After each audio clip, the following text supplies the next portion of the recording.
حمدا كثيرا طيبا مباركا سميعا بصيرا۔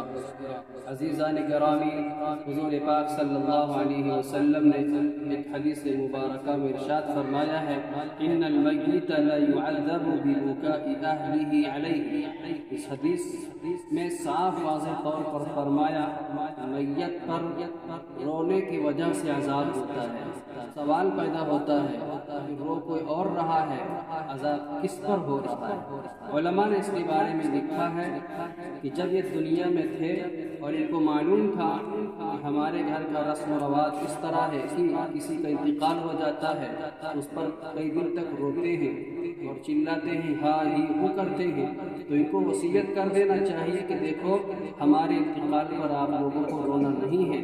اگر وصیت کر دیتے تو اللہ تبارک و تعالیٰ نے ایک آیت مبارکہ میں فرمایا ہے وَلَا تَزِرُ وَازِرَةٌ وِزْرَ أُخْرَىٰ۔ اگر یہ وصیت کر دیتے تو ان کا بوجھ ہٹ جاتا، ان کے رونے کی وجہ سے ان پر عذاب نہ ہوتا، لیکن وصیت جب نہیں کیا تو ان کے رونے کی وجہ سے ان کے اوپر عذاب ہوتا ہے۔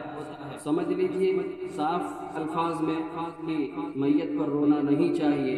اگر کوئی شخص رو رہا ہے تو یہ محبت کی علامت ہوتی ہے، لیکن صبر کرنے کا حکم دیا گیا ہے۔ اسلام میں میت پر رونا جائز نہیں بتایا، اسلام نے یہ نہیں کہا ہے کہ کسی کے میت پر رویا جائے۔